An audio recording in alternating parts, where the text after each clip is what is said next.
Okay, hello everybody. This is Empowering Democracy. This is called Resignation Scam. I guess I should start in the usual way. I'm joined today by my friend D. Pierce, the host of Around the World, with D and Friends. Yes, I'm happy to be here. Thank you, D. Hi. Mhm. Right. Okay, and we have a lot of things to go through tonight. So the comments, are going to have to be extremely limited. Hi, Steve. How are you? Also, we're supposed to be streaming to Twitter, but I'm not sure we successfully streamed. I got an error message a couple of minutes ago about that. Okay, but I'm intending to stream to Twitter, and it looks like it's going here, but I'm just not sure. Anyway, let's get started. First, Oops, let me put the mute on. okay. Uh, our topics for tonight: a resignation scam, payment system fight, illegal spending, and also the U.S. Wealth Fund. And we have about 8 things to go through, so we got to get started and really go fast. So I'm gonna share the first piece, which is called King Musk's Government Purge. It's a snag. Before Elon Musk can exercise authoritarian power, he must purge the federal bureaucracy. But federal workers aren't playing ball. This piece is by Ryan Cooper at the Prospect, February 5th, 2025. Of course, it's the 6th now. Protesters gather outside the United States Office of Personnel Management, the OPM, headquarters on February 4th, 2025 in Washington. Ryan says it's now clear beyond any question that Elon Musk is de facto president of the United States. Indeed, not just that, but a ruler who is exercising more power than any president in American history. Central to his effort to consolidate that power further is his ongoing plot to purge the federal bureaucracy and replace anyone not loyal to himself with toadies and cronies, much like how Stalin cemented his dictatorship over the Soviet Union in the 1920s. Interesting comparison from Ryan there, isn't it? So, the plan follows how Musk ruined Twitter. He is offering a so-called buyout to most government employees, attempt to convince them to leave with a big cash bribe, but with a tight deadline. A recent email to a federal employee provided to the Prospect outlines the details. The deferred resignation offer, which allows eligible employees to keep their government pay and benefits through September 30th, 2025, without any expectation of performing work, expires on February 6th, 2025, which is today. But you'll see that the court has something to say about that. It reads, uh, even CIA employees have received this offer after Musk um, um, um, after Musk initially exempted national security positions. Unfortunately for the would-be dictator, almost no one is taking him up on the offer. About 20,000 have accepted the buyout, according to Axios, which amounts to about 1% of the federal government, many multiples less than normal annual turnover. So to sweeten the pot, the Washington Post reports, Musk cronies are threatening mass layoffs, and the recent destruction of U.S. aid and other purges across the government provide plenty of evidence that they're serious about it. But 4 federal labor unions have filed a lawsuit seeking to block Musk's deferred resignation plan. The reasons for suspicion among federal workers are obvious. Most immediately, as the National Labor Relations Board Union points out on Blue Sky, not on Twitter, of course, on Blue Sky, there is no legal basis for such a buyout, and its promises violate several of the regulations. One section, for instance, says that employees can seek outside employment before they officially leave work. But this poses obvious potential violations of conflict of interest rules. Anyone attempting to get such a job would run considerable legal risk.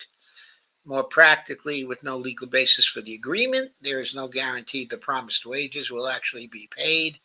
Musk, like Donald Trump, is notorious for stiffing people on contracts. Last year, he was hit with a $128 million class action lawsuit over alleged failure to pay severance to former Twitter executives. Even if the contract were legal, there's every chance that Musk would break his word and refuse to pay. Indeed, right now, Musk, in another repeat of his Twitter takeover shenanigans, is reportedly considering abrogating all federal leases under the General Services Administration. To that, I say good luck. Good luck, Elon. That's going to be a world of trouble. So another Musk crony is fiddling with the highly delicate federal payment system, which disperses about $5 trillion annually, in a possible effort to set up some way to block payments to politically disfavored groups. Such suspicion is only strengthened by the wording of the buyout, which not only seems to contradict itself, but also contains a stipulation that appears to block workers from legal action if the government should violate its own agreement. A description of the agreement states that, quote, pay will be protected even if there is a lapse in appropriations, unquote. I don't see how they're going to do that. But later that the administration leave it describes will be subject, quote, to the availability of appropriations, unquote. Well, which is it? That's not a rhetorical question, since current appropriations run out on March 14th, even as this agreement purports to pay people out through September 30th. Later, it states that an employee taking the agreement, quote, forever waives any action against the agency that is based on, arising from, or related to employees' employment at the agency of the deferred resignation offer. Okay. It further requires that an, quote, employee similarly waives any claim that could be brought on employee's behalf by another entity, including the employee's labor union, unquote.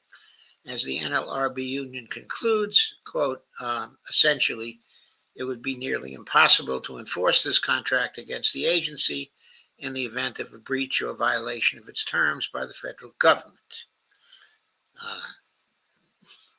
unquote. So in other words, this contract is an unconscionable contract because one party of the contract claims the right to breach the contract, okay, at any time.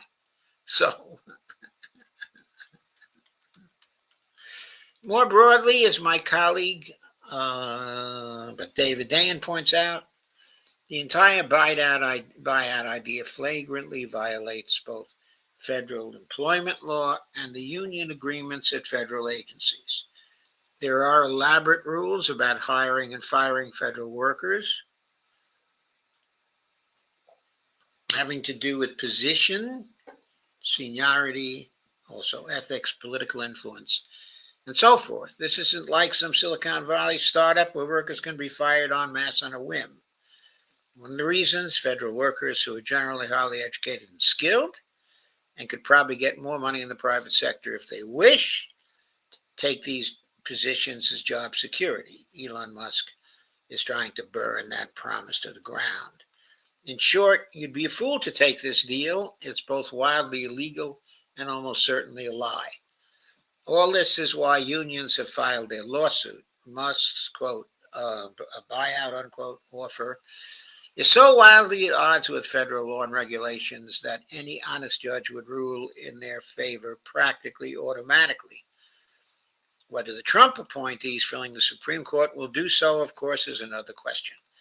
Finally, it is clear to many in the federal workforce that they are the targets of an authoritarian attempt to abolish democracy, the Constitution. Federal workers, in addition to their numerous ethics and security requirements, are required to swear an oath to the Constitution, something neither Musk nor any of his goons have done. Likely, Musk could have eased current workers out over time and gradually built up his own cadres without such a dispute, but being so aggressive in a boldly illegal manner will only inspire backlash. In fact, civil servants are organizing against the buyout, starting with a memo which is making many of the points in this article. Who knows where this will end, but this is where we are as a country. An unelected foreign billionaire who bought the presidency wholesale is attempting to make himself emperor of the United States by turning the federal government into his own personal plaything, says the author Ryan Cooper. And that's the first of our pieces tonight.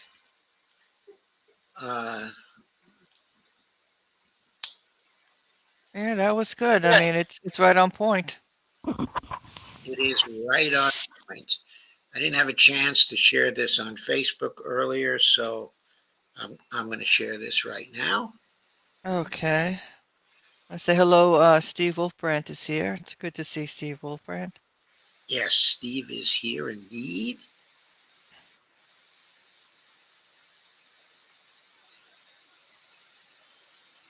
So now we have a pretty big audience here tonight, at least on Facebook. Okay, that's good. I don't know where the Twitter came, but It anyway. did. It did. I shared it on the X platform. Okay, I'm just going to check our attendance briefly on Facebook.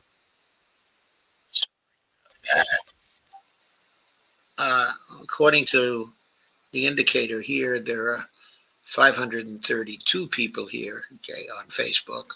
Oh, good. So that's certainly very good. So the indicator, however, is showing only 14 people, but I don't know whether that actually means anything. Okay, but let us get on to the second of our articles, which is on the same subject, the Okay. buyout offer. Okay, you can put it up in the room and I'll read it. Great. I will put it up in the room, and I'll be grateful if you read it. So here we are. Okay. Popular information. This is Yes. by Judd Lagom, Yes.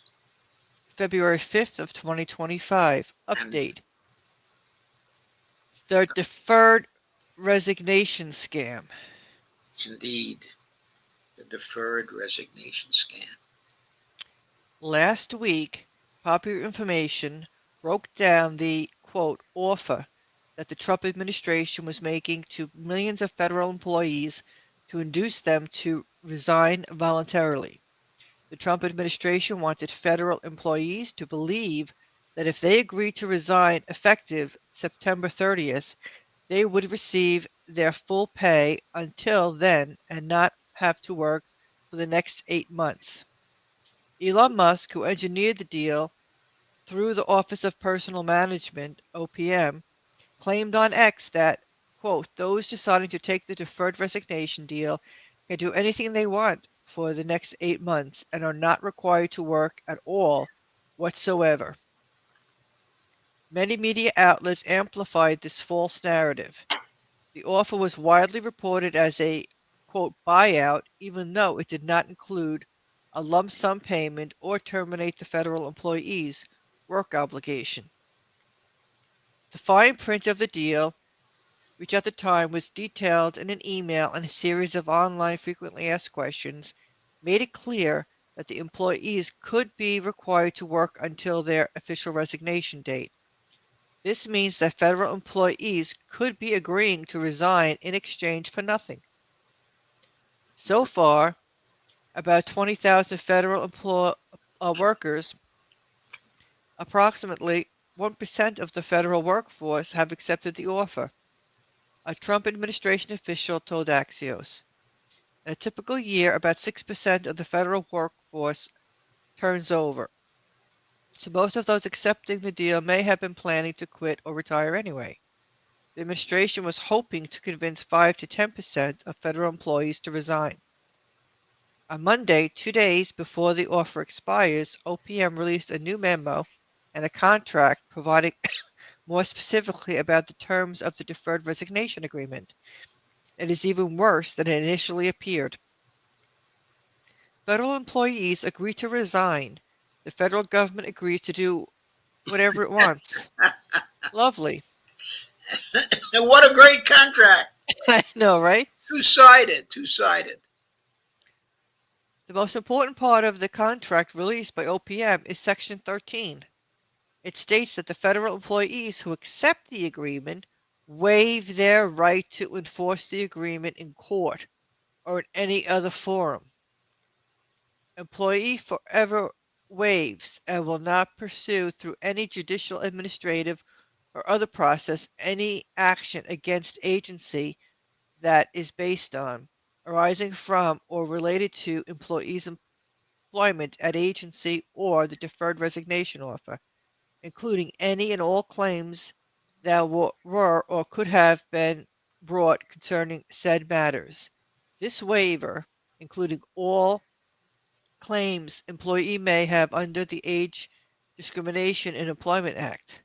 Employee unconditionally release agency and present and former employees, officers, agents, representatives, and all persons acting by, through, or in concert with any of these individuals, either in their official or individual capacities, from any and all liability based on, arising from, or relating to the matter of that employee may have against them, including any and all claims that were or could have been brought, consistent with applicable law. Employees similarly waive any claim that could be brought on employees' behalf by another entity, including employees' labor union. So that was a quotation of Section 13, okay, of the offer. Section 13 makes the contract effectively meaningless. If the government violates its terms, federal employees are powerless to do anything about it. Federal employees who agree to resign also waive their right to legally challenge any aspect of their employment, even for issues that are completely separate from the deferred resignation agreement. The contract also purports to prohibit a labor union from filing a grievance on a worker's behalf. Some contracts include provisions for alternative dispute resolution to avoid formal litigation. In other cases, the parties agree to, quote, liquidated damages that will be paid if either party is in breach. But in this case, employees waive their right to enforce the contract in any form. Under the terms of the contract, the government makes no such concessions. This provision defeats the primary purpose of the contract, which is to give both parties a way to enforce an agreement.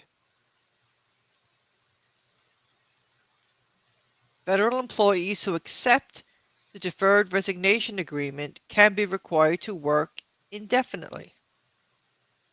The contract makes clear that all employees who accept the agreement will be expected to work through February 28th, this was not mentioned in previous descriptions of the offer. After February 28, the contract states that employees who accept the offer, quote, shall not be expected to work during the deferred resignation period, except in rare circumstances as determined by their agency.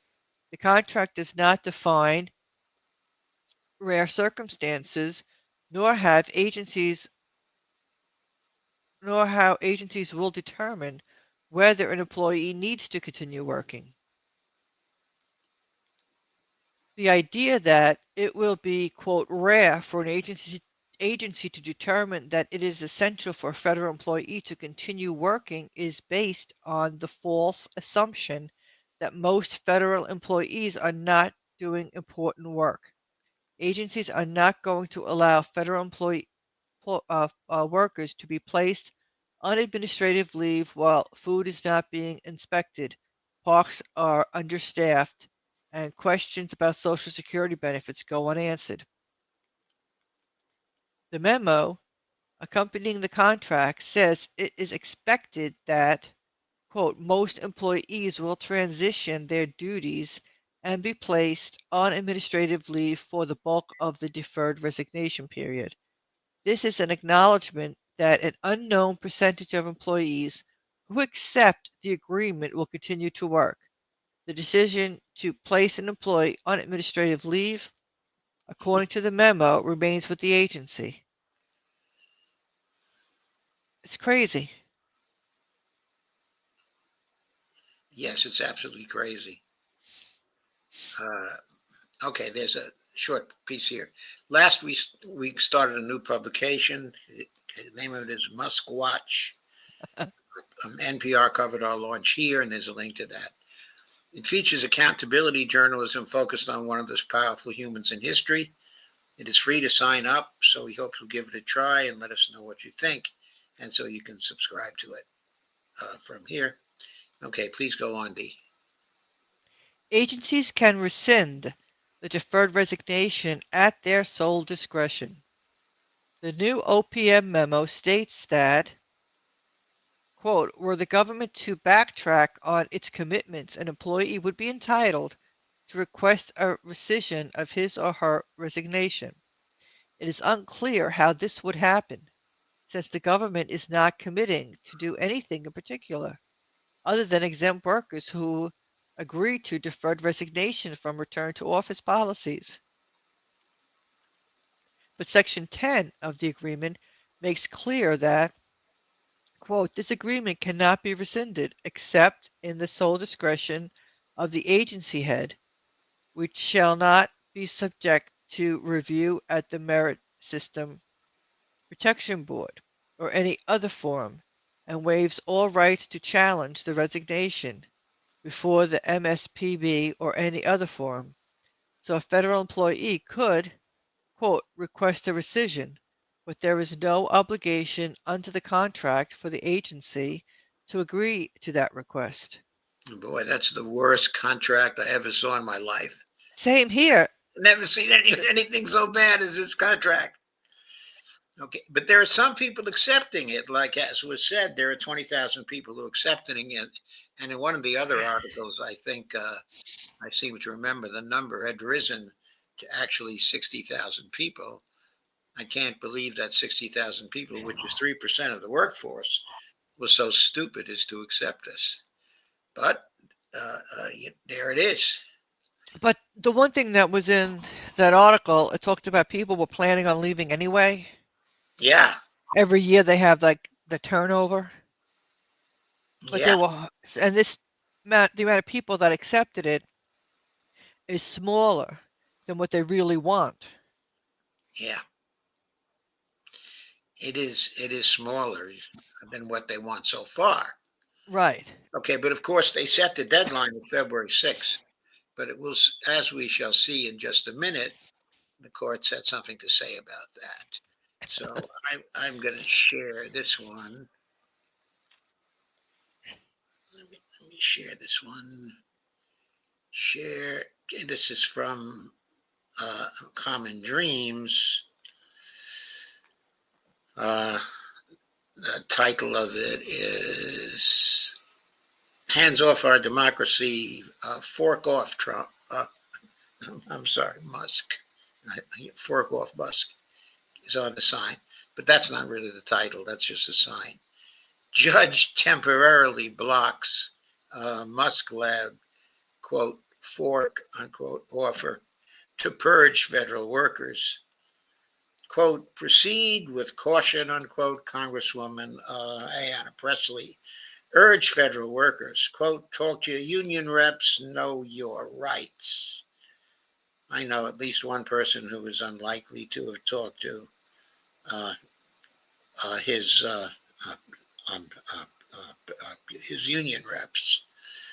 Anyway, the author of this one is Jessica Corbett on February 6, 2025. A U.S. judge in Massachusetts on Thursday temporarily blocked President Donald Trump's widely decried deferred resignation program. Excuse me. Intended to help the Republican administration dramatically reduce the federal workforce. That's a move that came just hours away from a midnight application deadline for workers. Boston-based District Judge George O'Toole Jr., an appointee of former President Bill Clinton, quote, did not express an opinion on the legality of the program, unquote, according to the Associated Press. Quote, again, he scheduled a hearing for Monday at 2 p.m. EST and told the administration to extend the application deadline till after that. The judge's intervention was prompted by labor unions, including the American Federation of Government Employees, that filed suit on Tuesday, arguing the program is quote, an arbitrary, unlawful, short-fused ultimatum, unquote, and on Wednesday asked O'Toole to pause implementation and extend the deadline. Despite warnings from unions and congressional Democrats not to trust the Trump administration's deal, that multiple journalists reported Thursday at least 50,000 federal workers, or about 2% of the government's 2.3 million workforce, had taken it. The program was unveiled last month in a, quote, the fork in the road, unquote, email that the OPM, the government's human resources agency, sent federal workers. It resembles, including the verbatim wording of the subject line, an email that billionaire Elon Musk, chair of Trump's Department of Government Efficiency, DOGE, sent Twitter employees in 2022 when he took over the social media platform. In the email, OPM told federal workers that, quote, we cannot give you full assurance regarding the certainty of your position or agency, unquote. Gave them until Thursday to decide whether to leave their jobs, claiming that, quote, if you resign under this program, you will retain all pay and benefits regardless of your daily workload and will be exempted from all applicable in-person work requirements till September 30th, 2025 or earlier, if you choose to accelerate your resignation for any reason. Subsequently published OPM webpage answering frequently asked questions claims that workers who take the deal are not expected to work during the deferred resignation period and encourages them to seek private sector employment in that time. It also states that the offer applies to all federal employees except those in the military, U.S. Postal Service, thank God, positions related to immigration enforcement, national security, or public safety, and jobs specifically excluded by federal agencies.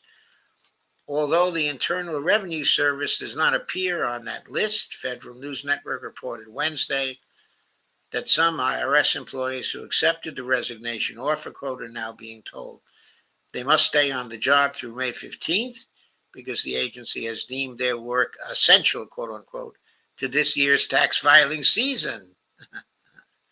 Axios obtained the relevant emails sent to IRS workers.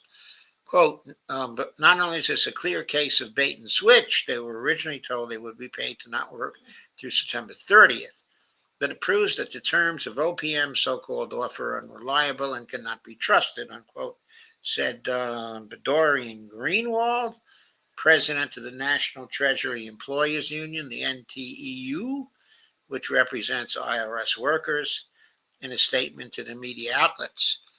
Quote, we do welcome the admission, however, that IRS employees are vital to the agency mission, unquote, she added, quote, by requiring our IRS employees to stay on the job longer than promised.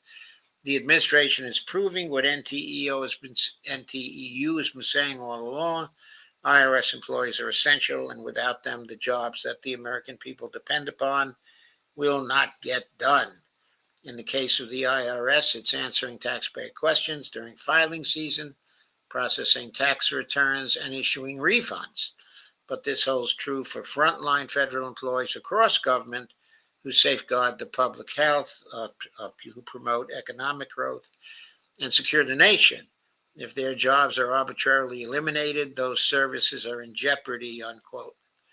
NTEU and the AFGE have cautioned members against taking the offer.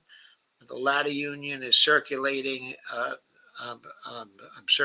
fact sheet for federal workers, which notes that, quote, it is unclear what recourse, if any, employees might have if the government fails to honor the terms of their deferred resignation, unquote. Okay. Actually, I have to say, given that we've seen Section 13 of the contract, that it is not unclear what recourse. It's perfectly clear that there's no recourse employees might have if the government fails to honor the terms of the resignation. Okay, Pramila Jayapal tweeted. I'm surprised that this tweet was allowed to remain on Twitter. Trump and Elon talk about, quote, protecting American jobs, unquote, but they're currently trying to kill 2 million of them. Civil servants do cancer research, keep our air and water clean, are vital to our national security, and support our economy. They must be protected. Reuters spoke with multiple federal employees weighing what to do ahead of the deadline. Employees at the General Services Administration, the GSA, which manages federal properties, have been bracing for mass layoffs after officials said they plan to slash spending by half. It's just chaos. Quote, it's just chaos. No one is able to do any real work now, unquote, said one employee who spoke on condition of anonymity. Colleagues were deleting personal documents from their work computers, the person said.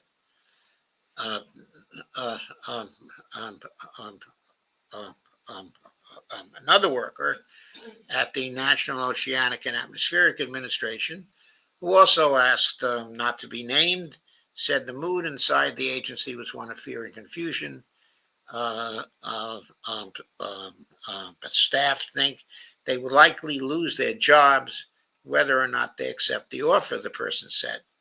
An unnamed but defiant Department of Agriculture employee told the news agency, quote, I am scared about losing my job, but I am not going to give in. They need to push me out, unquote. Bernard Bayer, Democrat of Virginia, who used to be my congressman at one time, whose congressional district is home to many members of the civilian workforce, wrote in an open letter to them on Thursday, quote, I am not a lawyer, financial planner, or career advisor. I can tell you he's not that. He used to be a big Volvo car dealer here in Northern Virginia. After that, he was ambassador to Switzerland for a while. He was also the lieutenant governor of the state, of Virginia. But anyway, going on. Wrote in an open letter to them on Thursday, quote, I am not a lawyer, financial planner, career advisor, and I cannot tell you what to do, but I can offer my empathy and perspective on the choice that faces you. As someone who grew up in a family of civil servants, pursued public service, and represents over 70,000 federal employees, I respect and value your service to the country. You can see what Elon Musk and Donald Trump are doing: the hiring freeze, Schedule F, the mass firings, the cancellation of work arrangements and collective bargaining agreements, and the emails and statements insulting you and your work, all are designed to demoralize you, fill your workplace with chaos and fear, and get you to quit, unquote. He continued, quote, deferred resignation is designed to tempt you, but there are major reasons for concern, unquote. Quote, first, the administration says they can rescind this offer after it is accepted and stop paying you, which would leave you with little or no recourse. Next, the legality of these offers is dubious, Bayer stressed. Finally, to accept this offer, you must trust that Elon Musk and Donald Trump will keep their word. They both have extensive track records of dishonesty, unquote. Quote, only you know what is the best choice for you. If you are concerned about your job security and think taking this offer is the lesser evil, there is no shame in that, quote. He concluded, quote again, I will not stop fighting for you and for the federal employees who choose to serve the American people. And there are many others who will have your back. You are not alone, and America needs you more than ever.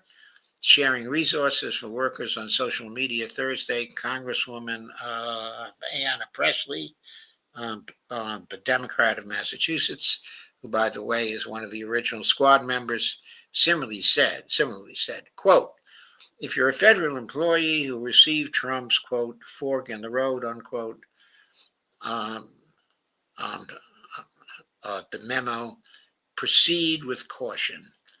This is not a man who keeps his word to workers on anything.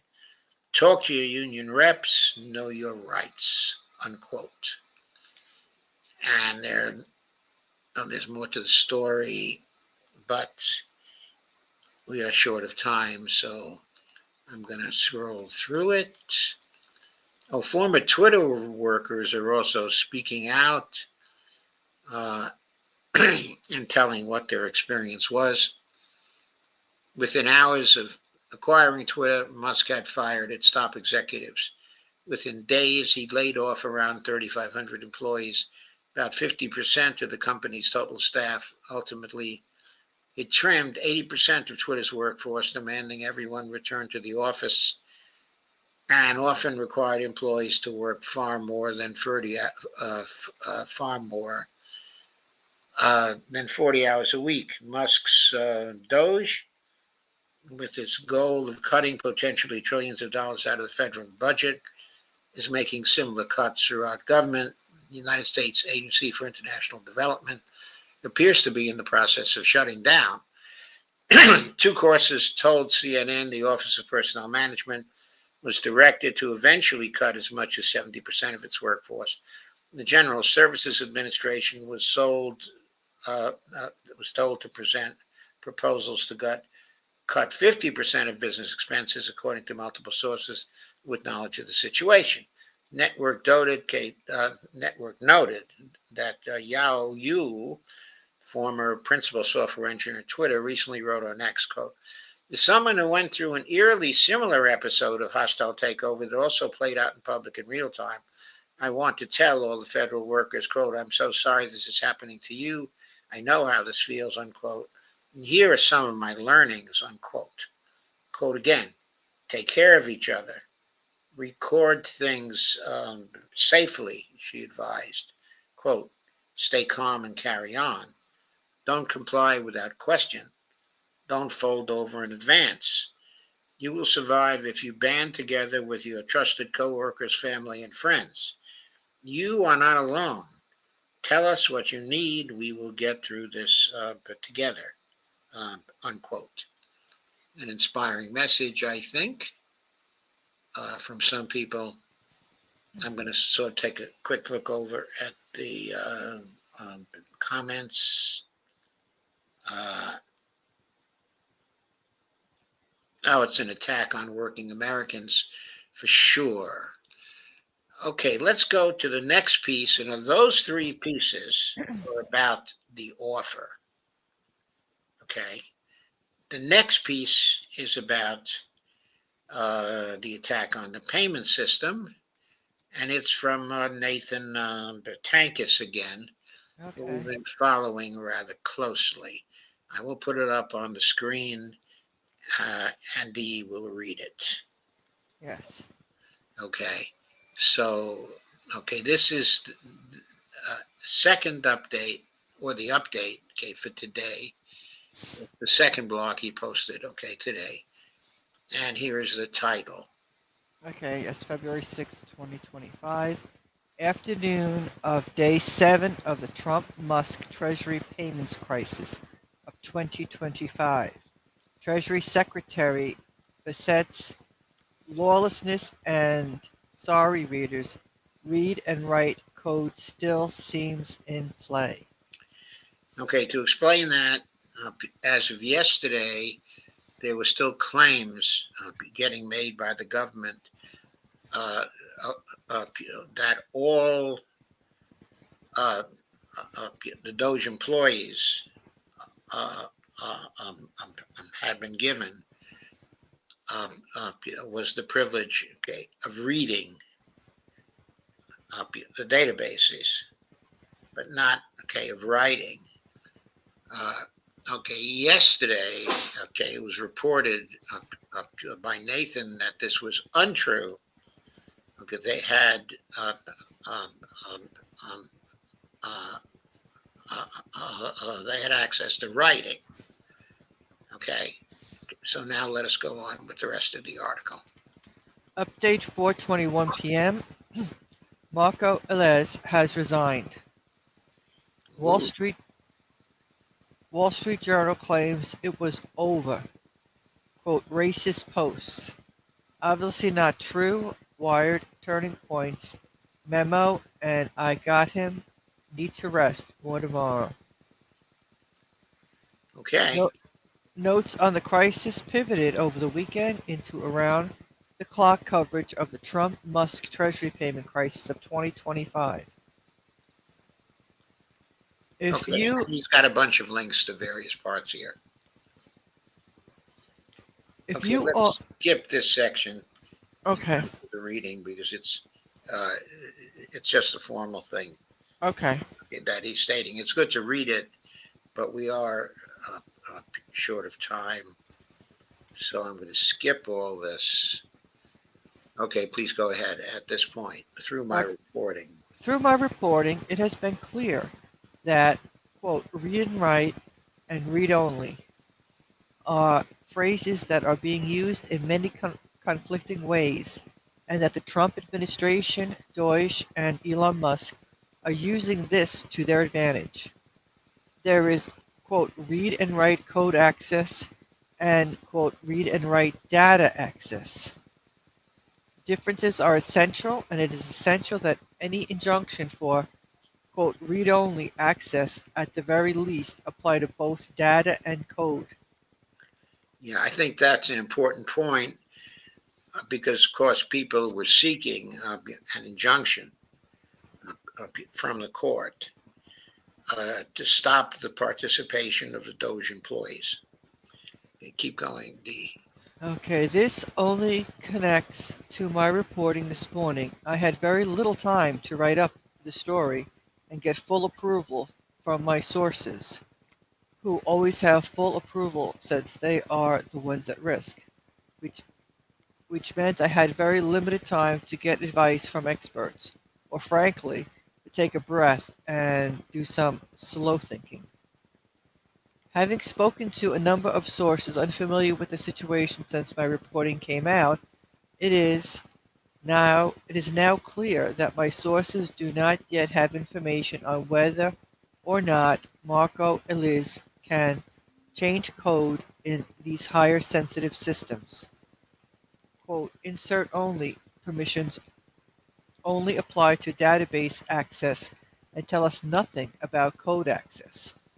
This clarification comes as the text of the court order, based on agreement between the parties' lawyers, things brings reason to think that the text leads to a potential loophole to, quote, read-only access which Treasury will or is exploit to give Marco Elise read and write code access. Thus my sources are aligning with the cynical reading of the court order. The ability to read and write code is of course the central disaster the newsletter has been focused on, and frankly the horror of the idea that Marco Elise would or did have, quote, read and write access for data and has not fully been a part of my thinking or along, except as, quote, hacking situation. Okay, there's at least, okay, the cover page of the action. Mhm. Okay, the Alliance for Retired Americans et al., the plaintiffs, and the defendant is the Secretary of the Treasury.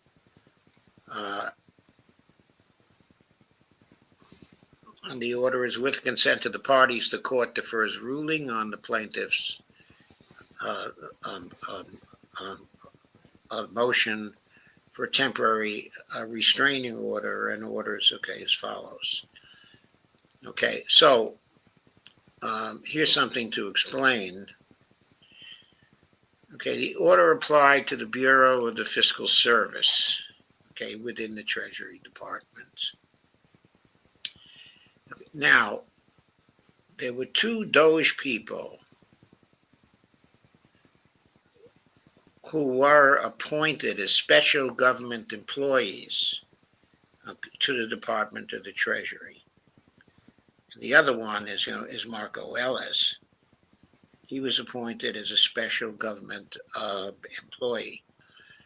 Okay, so this is important because they are legal, okay, as employees. Okay, so that's important. Okay, but there's also another point of some importance here that I recently just thought of. What Trump had done when he formulated um, the Doge group is he repurposed something called the Digital Fiscal Service. I don't think that's the name exactly. Okay, but there was a bureau, okay, inside of, uh, okay, I think it was inside of, well, I'm not sure whether it was the OPM. Okay, but it was one of the federal agencies. Okay, and in fact, I think it was a federal agency inside of Treasury, actually. Okay, but anyway, he repurposed that agency and he gave it a new name, which is Doge. So that may be a legal agency. It's a It's not a cabinet level agency. It's a subsidiary agency, okay, of one of the departments.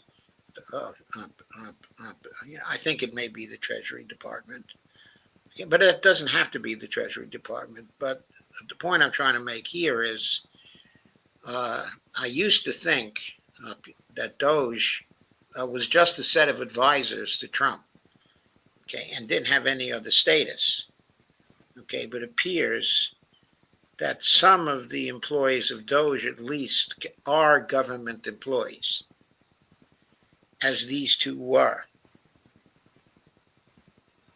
Okay. So I think that's an important point, but it still leaves one important question around.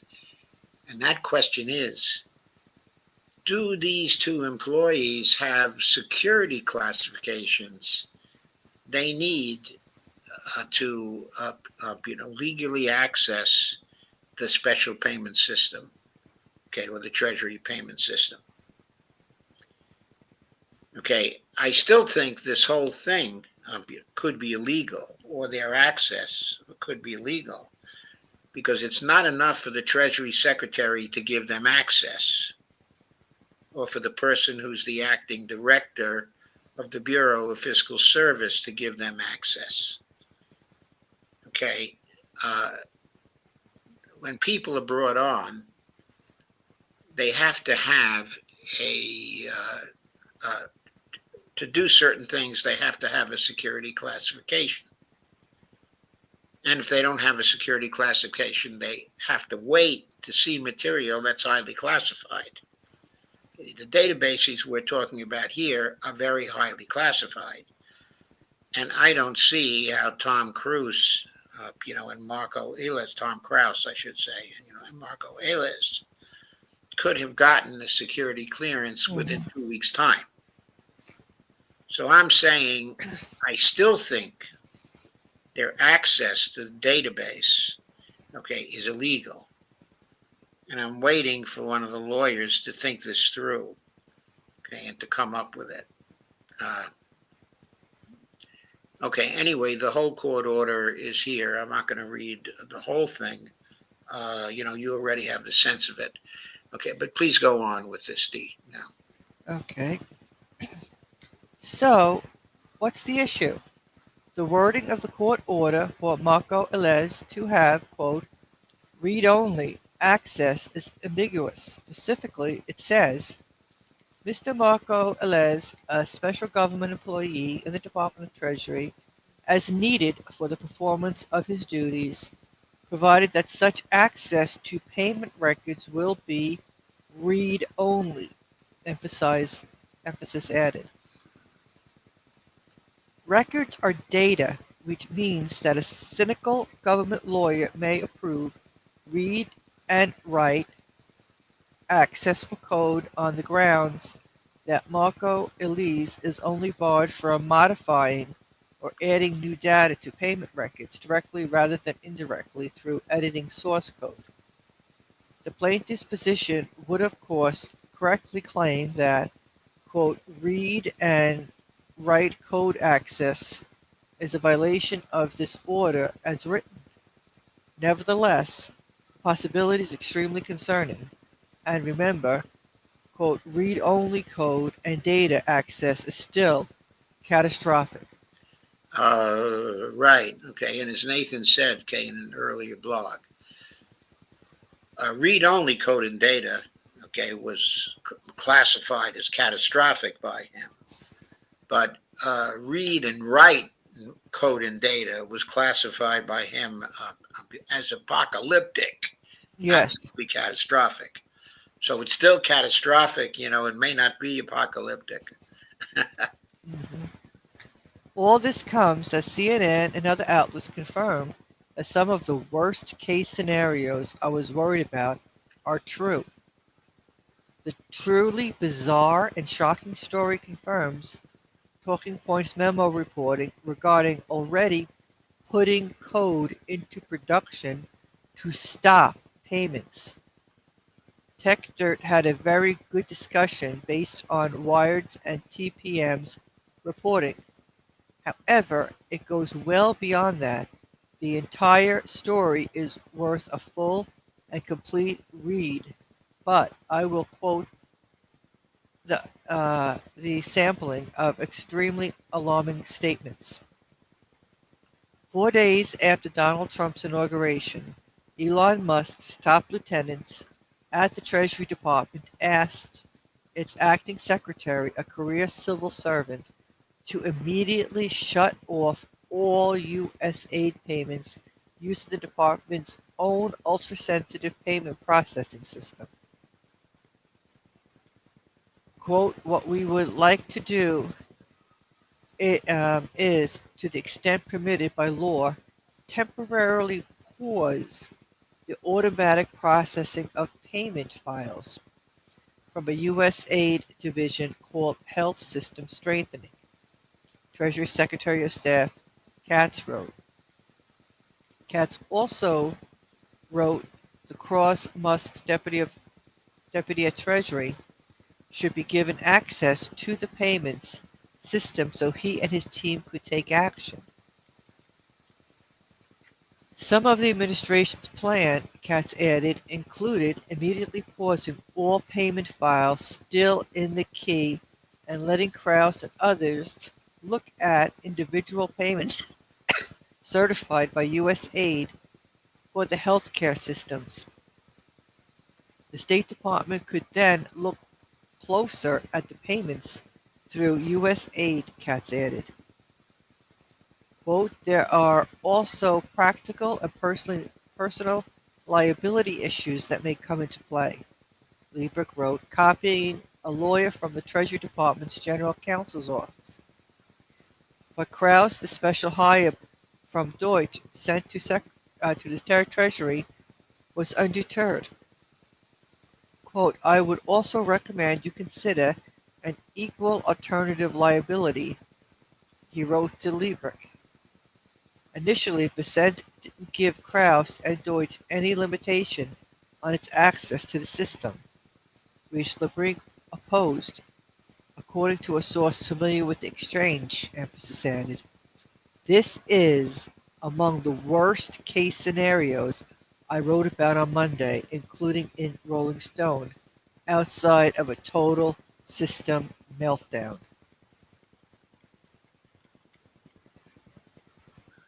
Okay, so here's a graphic. The automated standard application for payments allows organizations receiving federal funds to draw money securely from pre-authorized accounts established by the agency issuing the payment. So it goes from the authorization given by the agency ASAP account, okay, for the recipient. Okay, then it goes to the recipient, okay, who draws down on the money. So that's the graphic. Okay, please go ahead with the text. As I said on Monday, this is the absolutely crucial part. Without political control of the payments part, the Trump administration and Elon Musk must chase down every agency and bend it to their will. They are in the process of doing that, but bureaucrats can nationally continue to respect the law and resist their efforts. They are helped in this effort by a court injunction they can point to. This is bureaucratic trench warfare. But if Musk and Trump can reach into the choke point, the Bureau of Fiscal Service, they could possibly not need agency cooperation. They can just impound agency payments themselves. They could also possibly stop paying federal employees they are forced on paid administrative leave, coercing them to resign. These possibilities are what every Treasury expert I've talked to instantly thought of the moment they read the Washington Post reporting and are incredibly alarmed about. I have never felt worse about being completely right in my entire life. If anything, I have not been striking a dire enough tone. Every single person involved in this, from Secretary Besant to Chief of Staff Dan Katz, needs to be removed from the Treasury, not just Krauss and Marco Elez. This also adds credibility to what I reported from two anonymous sources on Monday. I can exclusively report here for the first time that Scott Bessent was advised that what Donald Trump wanted in a Treasury Secretary was a person who would have the credibility, oh my God, Steve Mnuchin had with Wall Street, but who would be loyal to Trump above all other considerations, according to two sources familiar with the situation. Okay, just a side note. With respect to Mnuchin, he once worked for. Oh,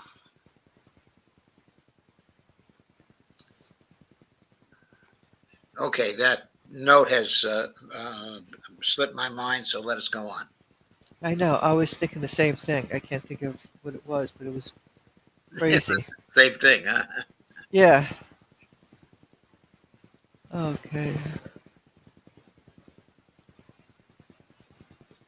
This included, but not limited to, unconditionally agreeing to work with whomever Trump sent over to the Treasury Department and helping go after what Donald Trump's enemies.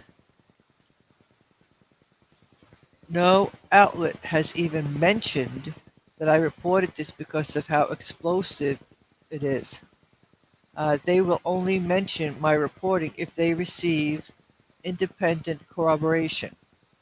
I hope they do. The fact that there is no current mechanism for removing these people from the Treasury means that this is the greatest constitutional crisis since the Civil War. It could be the greatest crisis in United States history since the Civil War. So what's the latest state of play on the ground? A source familiar with the situation tells me that I have heard he, Marco Elise, is still on many development related projects he shouldn't be, if he is just being a passive read-only observer, which is still catastrophic. When you combine this with the previous reporting, understanding that, quote, insert only applies to data and the dishonest reading of the court order that seems to be available, it seems like read-only is just a total sham, and Marco Ilias still has read and write code access, even if he, quote, only has read-only, quote, access to data. The injunction is them on notice that people outside care, but they still have not brought the situation down to catastrophic. It is still apocalyptic. A source familiar with the situation says, my inclination on any type of question like this is that he has more access, not less, and whatever access he doesn't have, he is trying to get. Sorry, readers, that's not really good news to be had yet. No, it's not good news. But thank you for the information. It's so important that he's writing all this. It is so important that he's keeping up with it. Okay, It's I gotta. a real service for us all. I know you have to go over to your show. Okay, I will be there. I should be there by 9:15 or so. I'll find a way to widen it up. Okay, Alrighty, thank you. sure. See ya. See ya. Okay, so next on here, I recall Mnuchin in relation to Kamala. Yeah. Oh, I remember what I meant to say. Both the former Treasury Secretary Mnuchin, okay, and Bessent have previously worked for George Soros, who is very well known as a Democratic Party funder. Okay, but in any case, I think that's an interesting coincidence to name. So now I'm going to share screen for our next one, which is also on this subject, okay, of what's going on with the payment system. This is a short piece from Common Dreams. Federal judge restricts Musk's cronies' access to the Treasury Payment system. And this is by Jake Johnson, February 6, 2005. A federal judge on Thursday issued an interim order limiting access to a critical U.S. Treasury Department payment system that members of billionaire Elon Musk's team infiltrated last week with the blessing of President Donald Trump's handpicked Treasury chief, sparking widespread alarm and backlash. The order came after the Alliance for Retired Americans and a pair of labor unions sued the Treasury Department on Monday for giving Musk lieutenants the keys to the vital payment system, access they reportedly attempted to use to cut off all U.S. Agency for International Development spending. The lawsuit challenged the Musk team's access to the payment system on privacy grounds, and one observer described it as, quote, one of the most important lawsuits in the history of the United States. In her order on Thursday, Judge Colleen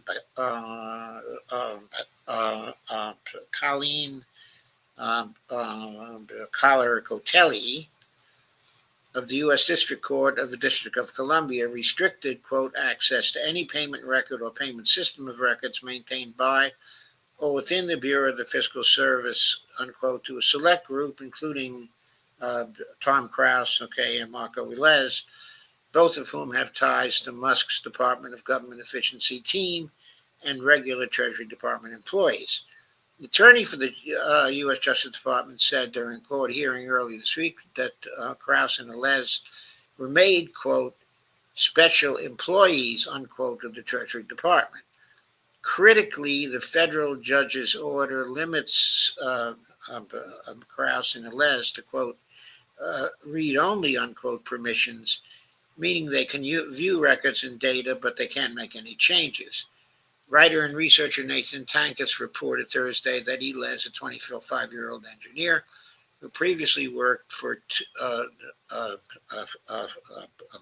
two of the Musk-owned companies, SpaceX and the social media platform X, was at one point given both read and write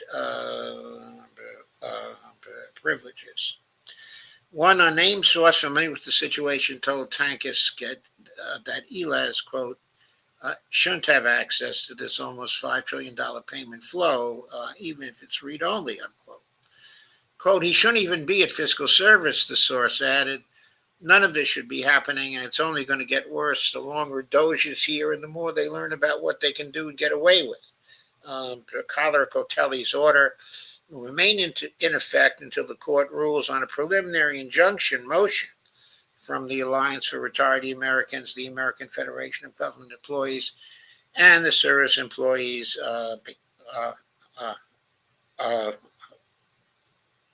International Union. Nandan Joshi, an attorney with the Public Citizen Litigation Group, which is representing the plaintiffs in the ongoing legal fight over access to the vital Treasury system, said in a statement Thursday that we're pleased the court acted quickly to put in safeguards to protect people's personal information till the facts are sorted out. But maybe the court hasn't acted quickly enough to put in protections that will work. What Nathan has been saying suggests that maybe it's not good enough.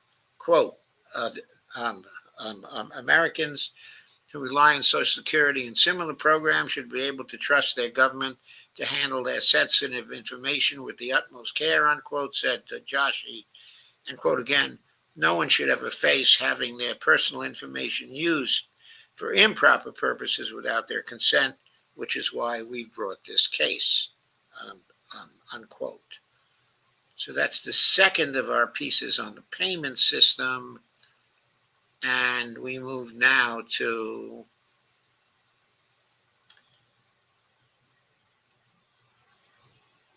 the topic of illegal executive spending, which is a broader topic, but very important. Very, very important. Because the area of illegal executive spending means that the executive branch is breaking the law by spending on things that it should not be spending. The name of this is illegal executive spending decisions are happening now. With the rightful concern about collapsing the U.S. payment system, we've lost sight of the illegality happening in real time. Presidential impoundment of funds for disfavored causes. And that's true. The big issue has become the payment system, but the impoundment issue is very, very important. Very, very important. Overriding importance, in fact. The impoundment situation is at the root of all this. We now have two contradictory stories about the infiltration into the largest and most sensitive government payment systems maintained by the Treasury Department's Bureau of the Fiscal Service. If you believe the Treasury Secretary, Scott Bessent, who has only been there less than a week and who gave access to Elon Musk and his Department of Government Efficiency team in the first place. It's limited read only, merely for purposes of review to improve the prudent disbursement of taxpayer funds. And of course, there are no taxpayer funds in this. They don't get any taxpayer funds. All the funds they get in the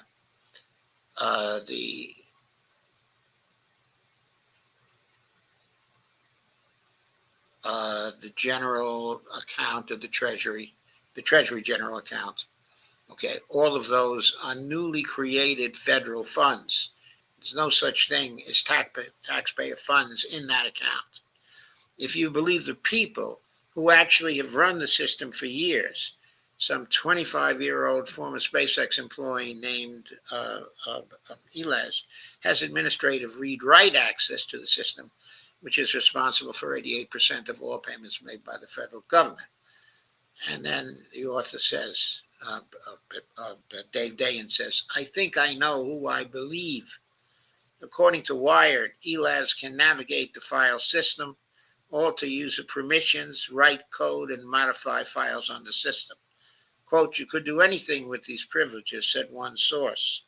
Josh Marshall adds that, quote, extensive, unquote, code changes have already been made, and that staffers who know the system are half helping, basically, because they know he could blow it up if he's not careful.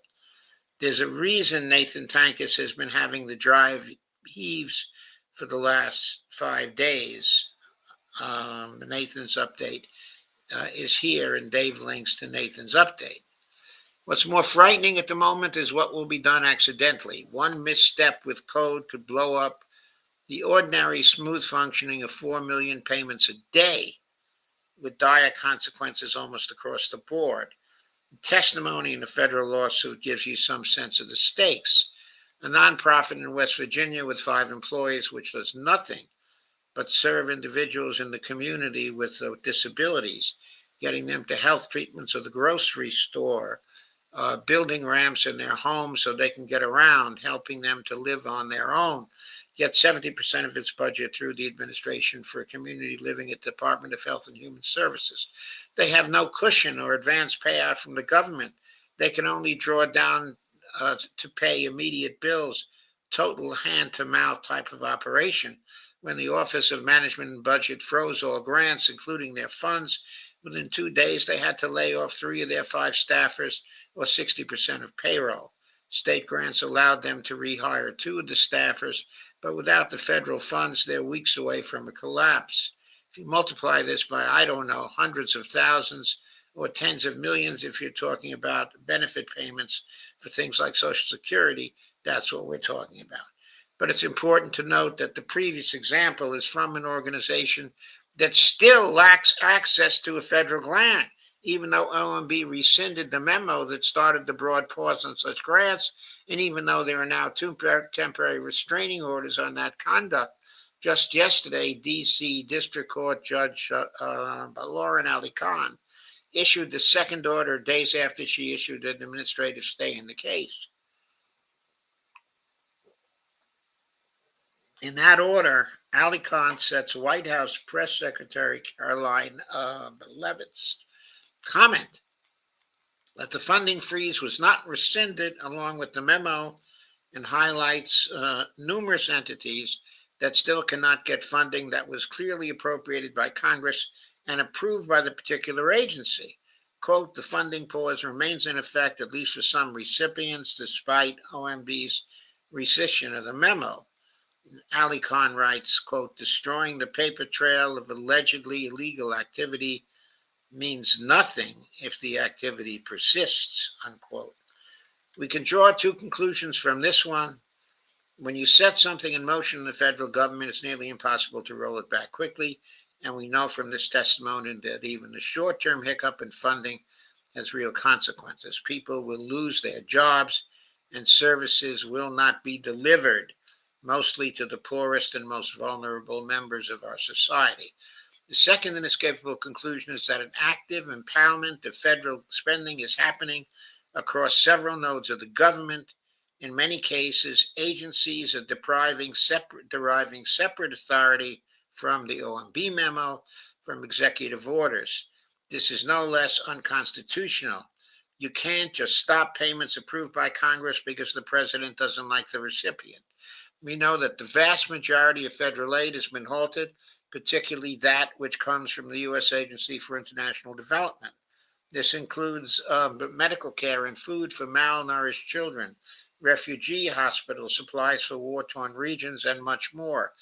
Claims that humanitarian aid was exempted from the pause are simply not true.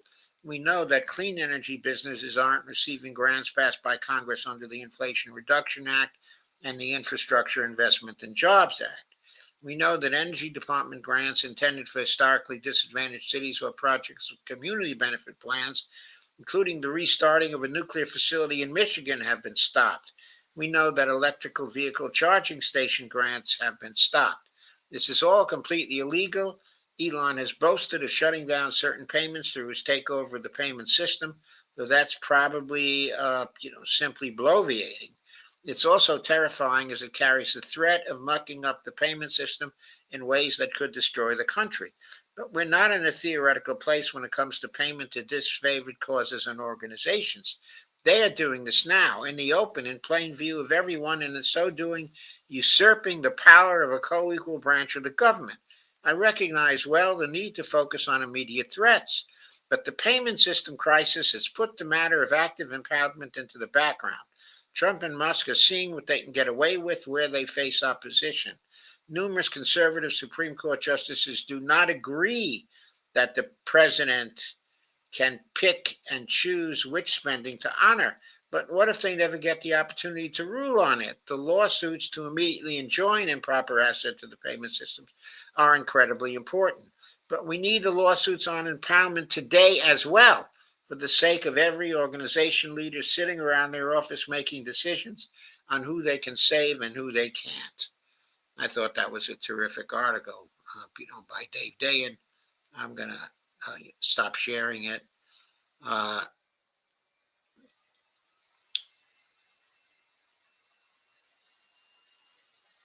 Okay, there were two other important pieces that I wanted to go through, but I have no time. I have to go over to Dee's to help her. So I will either come back tomorrow to finish them, or I may be able to handle them on Dee's broadcast. But today, thank you all very much for coming. I'm sorry that I haven't had a lot of time